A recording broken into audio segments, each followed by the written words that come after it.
말씀 고린도서 3장 7절로 11절 말씀을 통해서 돌의 직분에 주어진 영광이라는 제목으로 하나님의 말씀을 나누려고 합니다. 오늘 본문 내용을 보면 좀 많이 어렵습니다. 도대체 이게 무슨 얘기를 하는지, 돌에 써서 새긴 죽게 하는 율법, 종은 뭐 이런 이야기들이 나오고 있습니다.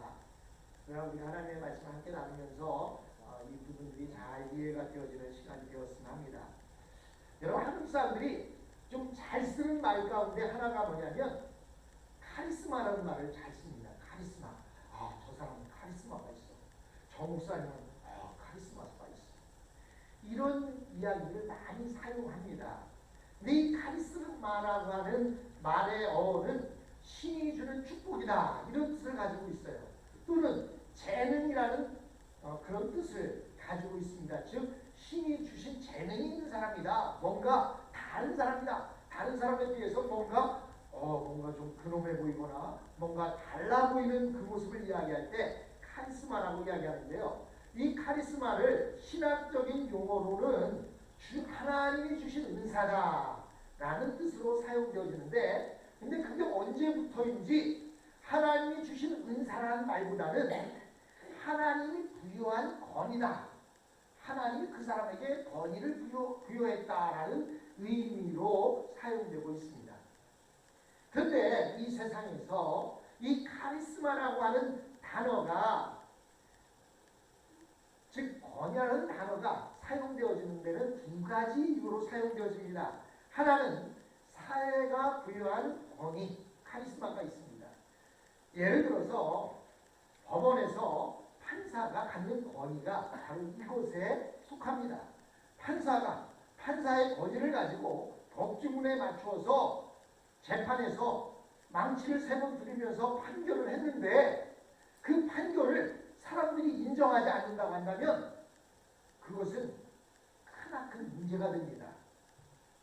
그래서요, 영국에서는 모든 판사들이 가발을 쓰고 있어요. 여러분, 영국 재판관에 대한 이런 옛날 영화나 이런 거 보면 저지들이 가발을 쓰고 있죠. 무슨 가발을 쓰고 있어요? 그렇죠. 흰색 가발을 쓰고 있어요. 왜 흰색 가발을 쓰고 있는지 아십니까? 그 흰색 가발을 쓴 사람들이 원래 연세가 많은 사람도 있지만 젊은 사람도 마찬가지로 그 흰색 가발을 쓰고 나와서 판결을 합니다. 이 흰색 가발이라고 하는 것은 연세가 많아, 또 살아온 데 있어서 여러 가지 경륜과 공정성이 있는 사람을 나타내기 때문에 아무리 젊은 판사라 할지라도 법원에 나가서 판결을 할 때에는 흰 가발을 쓰고 그의 오랜 경륜과 공정성을 인정하는 판결을 하게 됩니다. 이렇게 사회가 부여하는 권위, 카리스마가 있어요. 그런 반면에 또 사회적으로는 그 사람에게 어떤 직이나 권위를 주지 않았는데 개인적인 탁월함 때문에 다른 사람들로부터 존경을 받는 권위가 있습니다. 여러분, 필리핀에 그 마르코스라고 하는 독재자가 있었는데 그 독재자를 추출하기 위해서 민주화 운동이 일어났을 때 가장 영향력이 있고 그 사람이 나와서 한마디만 하면 모든 사람들이 그의 말을 추종한 사람이 있는데 그 사람이 누구냐면 바로 추기경 신이라는 사람이었습니다. 이 신 추기경은 모든 필리핀 사람들이 다 존경하는 인물이었어요.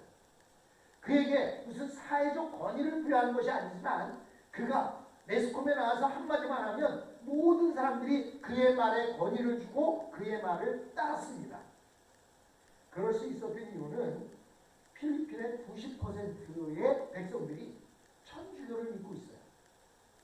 그러다 보니까 천주교의 추기경인 신추기경이 그가 한마디만 하면 모든 필리핀 사람들이 그의 말을 따르고 그의 말대로 결국은 마르코스를 추출하고 민주화가 이루어진 것을 볼 수가 있습니다.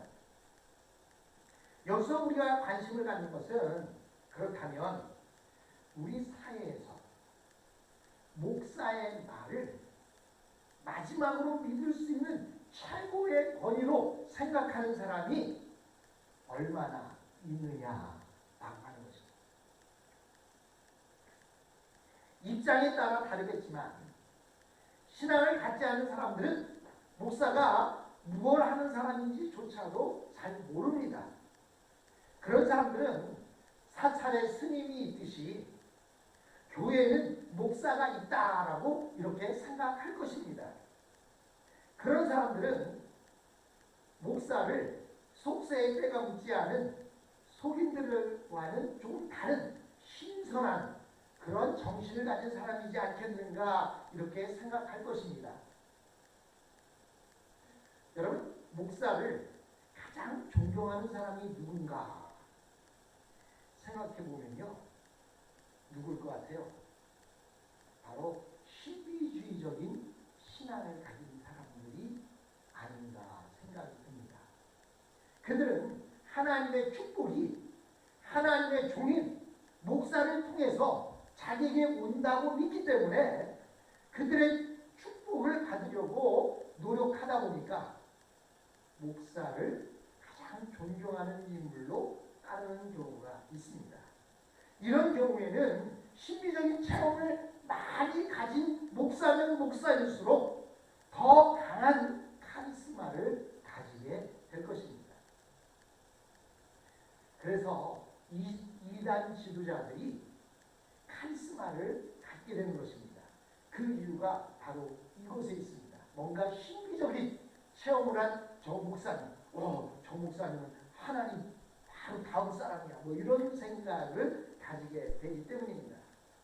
그러나 복음적인 사람이라면 목사를 카리스마 있는 사람으로 받아들이지 아니하고 자신의 가장 친한 친구처럼 생각할 것입니다. 항상 자신을 섬기고 자신의 어려움을 들어주고 매사에 사랑으로 감싸주는 부담 없는 친구. 복음적인 신앙인이라면 목사를 카리스마가 있는 어떤 사람으로 보는 것이 아니라 나와 가장 가깝고 나의 어려움을 가장 잘 알고 있고 나를 위해서 기도해주는 사람. 이렇게 받아들일 것입니다.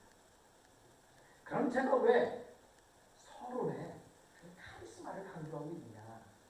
지금 고린도 후서에 당시 고린도 교회에서 가장 존경받는 사람이 누구냐면 바울이 아니었습니다.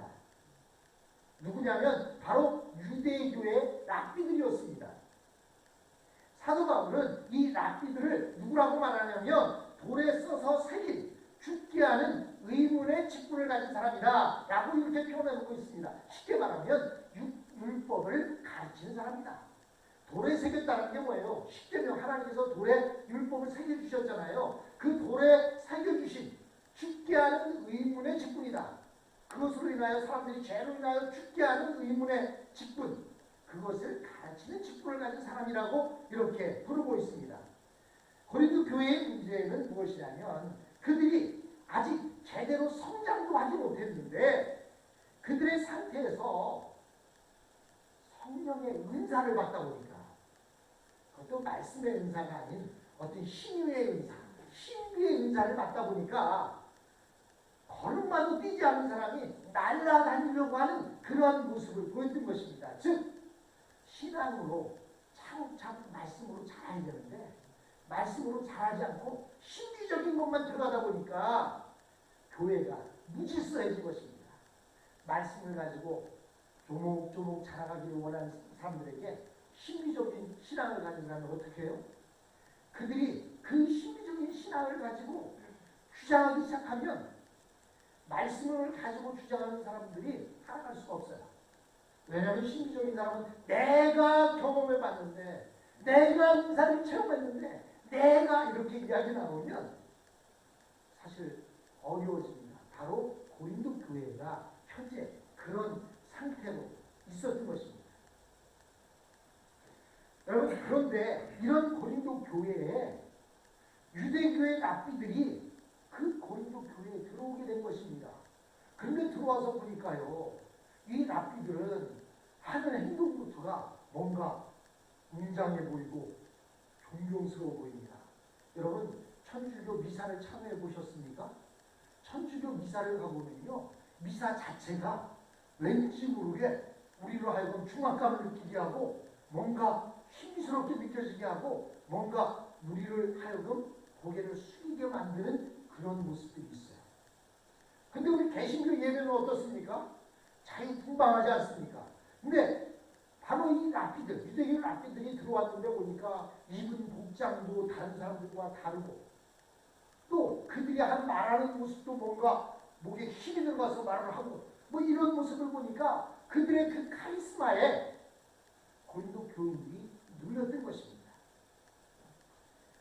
그것은 이제 그 개인들에게 주어지는 그러한 어떤 영향력보다는 카리스마에 의해서 그 고린도 교인들이 눌려 있었다는 것입니다. 여러분, 오늘날 교회 안에서 최고의 권위를 갖는 것이 무엇입니까? 교회의 전통이나 말씀이나 아니면 목회자의 개인적인 카리스마 혹은 새로운 경향이나 유행 같은 것일 것입니다. 오늘 본문에서 바울 사도는 고린도 교회가 율법으로 되돌아가는 것을 상당히 안타깝게 생각하고 있었습니다. 그는 이렇게 말합니다. 돌에 써서 새긴 죽게 하는 이문의 직분도 영광이 있어 이스라엘 자손들이 모세의 얼굴에 없어질 영광을 인하여 그 얼굴을 주목하지 못하였거늘. 7절에 이렇게 말씀하고 있습니다. 돌에 써서 새긴 죽게 하는 의문의 직분, 이게 무엇입니까? 한마디로 말하면 바로 율법이라는 거예요. 모세의 율법을 두고 말하는 것입니다. 하나님께서는 시내 산에서 이스라엘 백성들과 언약을 맺으신 후에 모세에게 돌비를 주겠다고 하면서 산으로 올라오라고 말씀하십니다. 그래서 모세는 시내 산에 올라가서 40일 동안 먹지도 마시지도 않고 하나님 앞에 있었습니다. 그것은 모세가 단순히 금식했다는 사실을 말하는 것이 아닙니다. 모세는 산상에서 거의 천사와 같은 영광의 상태에서 하나님과 교제를 나눈 것입니다. 이것은 하나님께서 단순히 모세 개인을 높이신 것이 아니라 그의 직분을 높이신 것이었습니다. 그러나 모세가 40일 동안 시내산에서 하나님과 교제하고 있을 때 산 밑에 있는 이스라엘 백성들은 모세가 40일이 지나도록 내려오지 않는 것을 보니까 그가 그곳에 죽었다는 생각을 했을 거예요. 그 산에는 먹을 것도 없고 마실 것도 없습니다. 저는 이 시내산을 가보지 않았지만 사진에 보니까요, 이 시내산은요 나무도 별로 없어요. 다 그냥 바위산입니다. 그곳에 40일 동안 올라가서 내려오지 않는 모습을 보니까 그렇다면서 그 시내산은 겁나서 일반인으로 올라갈 수도 없는데 모세가 40일이나 안 내려오니까 밑에 있는 백성들은 뭐라고 생각했겠어요? 40일 동안 안 내려오는 거니까 모세가 죽었구나. 그 후에 그들은 아론을 중심으로 해서 금송아지를 만들어서 숭배하는 의식을 치렀습니다. 이스라엘 백성들이 왜 갑자기 금송아지를 만들었을까요?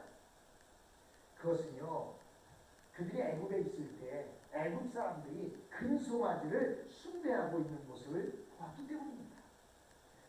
그런데 모세는 40일 동안 죽은 것이 아니라 그것에서 하나님과 교제하다가 이제 하나님 주신 돌비를 가지고 산 아래 내려와 보니까 이미 이스라엘 백성들은 하나님과 언약 백성이 되었다고 약속해 놨는데 그것을 뒤로 다 집어 던져놓고 금송아지를 만들고 먹고 마시고 춤추며 뛰놀고 있는 모습을 보았습니다. 그래서 모세는 갖고 내려온 하나님이 허락해 주신 직접 써주신 그 돌비를 던져 깨뜨려 버렸습니다. 이것은 하나님의 언약을 깨뜨린 것입니다. 모세는 금송아지를 부시고 그리고 레위 사람들을 중심으로 해서 우상 숭배에 참여했던 이스라엘 백성들을 칼로 다 쳐 죽이게 했습니다. 그러고 나서 모세가 한 일이 무엇입니까? 모세는 이스라엘 진 밖에 회막을 짓고 거기서 하나님께 이스라엘 백성을 위한 기도를 드립니다. 모세는 자신의 이름을 걸고 하나님의 생명책에서 자신의 이름을 지원을 하니 있더라도 이스라엘 백성들을 버리지 말아달라고 기도합니다. 이것은 실로 대단한 기도였습니다. 자신은 멸망당해도 좋으니 이스라엘 백성들은 구원해 주십시오라고 하는 그러한 기도를 올린 것입니다. 그 후에도 모세의 기도는 중단되지 않았습니다. 그래서 하나님께서 무엇을 원하느냐고 모세에게 물었을 때 모세가 뭐라고 말합니까? 하나님의 영광을 내게 직접 보여달라고 말합니다.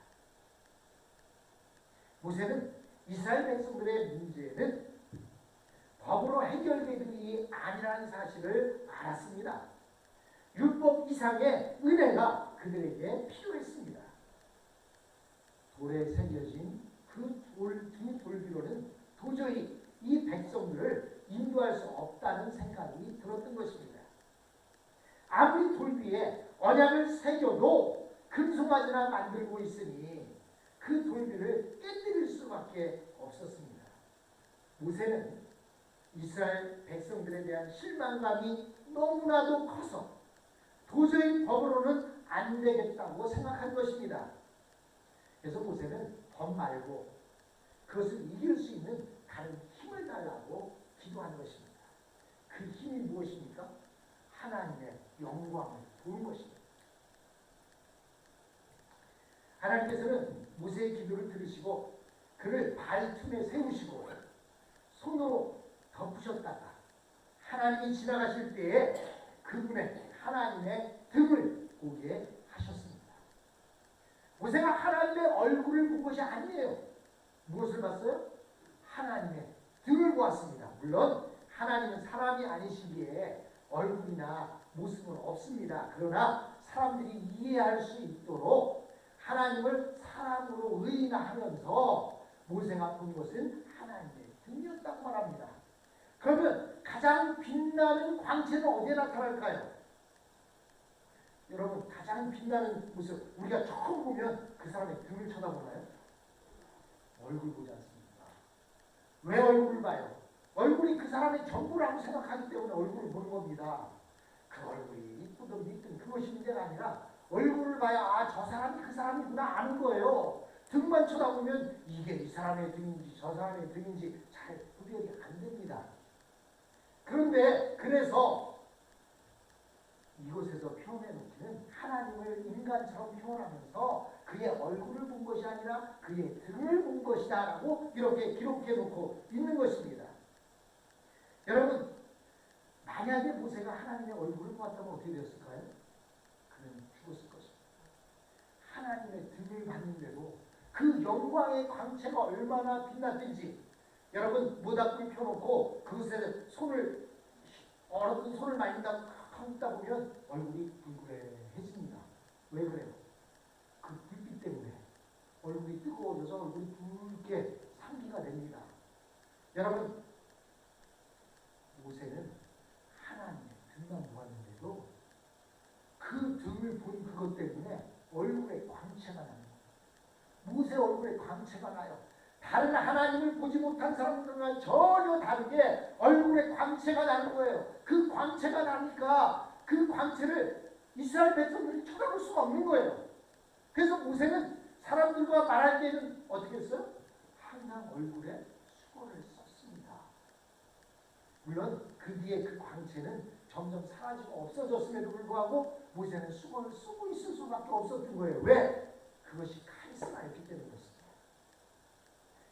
하나님의 등을 보았던 그 광채가 있어야 이스라엘 백성들은 모세를 인정하는 거예요.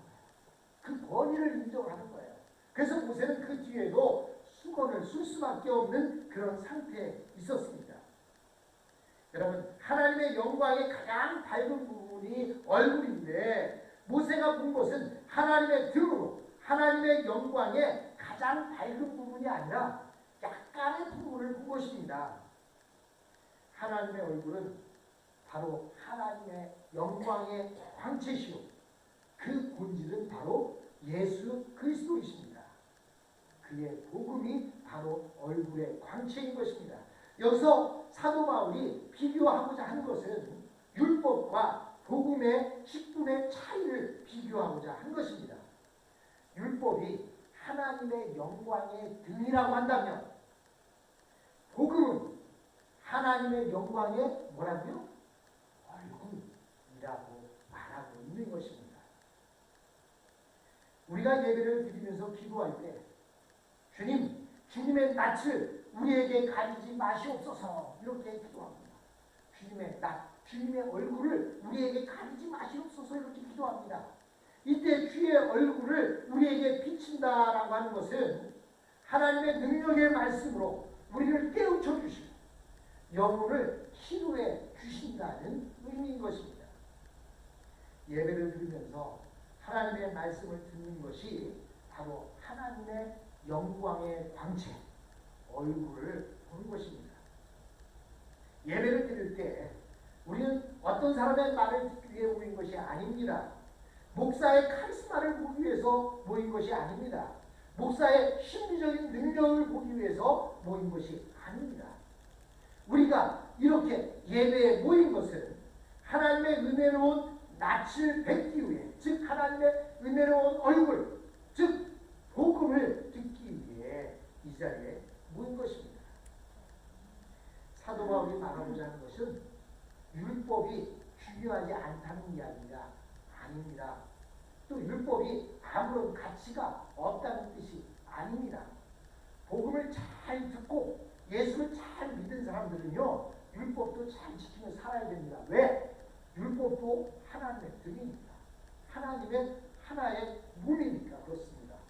복음이 하나님의 얼굴이라고 해서 우리가 복음만, 얼굴만 쳐다보고 있는 것이 아니라 그 복음의 하나님의 모습의 등에 율법이 있기에 복음을 잘 믿는 사람들은 율법도 잘 지키며 살아가야 하는 것입니다. 그러나 율법의 직분은 돌에 새겨진 직분이라는 것입니다. 율법은 사람의 마음을 바꾸지 못하고 사람의 마음속에 변화를 일으키지도 못합니다. 여러분, 무슨 교통법규가 우리의 사람의 마음에 변화를 일으킵니까? 그냥 딱 지킬 때만 아유 화가 잔뜩 나죠. 첫 번째는 내가 교통법규를 못 지켜서 돈이 나간다는 게 화나고, 두 번째는 왜 그 순간에 그 경찰이 거기 서 있다가 나를 잡는지 그게 미워서 화나고, 화가 나지 마음의 변화는 안 일어납니다. 나는 다시는 안 지켜야 되겠다, 잘 지켜야 되겠다, 그 생각만 나지 우리가 변화되지는 않습니다. 율법이 바로 그렇습니다. 율법을 통해서 아 내가 죄를 졌네, 아유 다시는 그 죄 짓지 말아야지, 괜히 죄 져서 벌칙을 물고, 그 생각밖에 안 드는 것입니다. 여러분, 이것을 모세 자신도 잘 알고 있었어요. 그래서 하나님 앞에 달못을 요구했고 하나님의 영광의 광채를 받게 된 것입니다. 율법의 영광은 그런데 모세의 얼굴에서만 빛났습니다. 이것은 율법에 신적 권위가 있는데 누구든지 그의 말에 순종하지 않으면 멸망당할 수밖에 없다라고 하는 그 신적 권위를 하나님께서 모세에게 주어진 것입니다. 이것이 바로 카리스마입니다.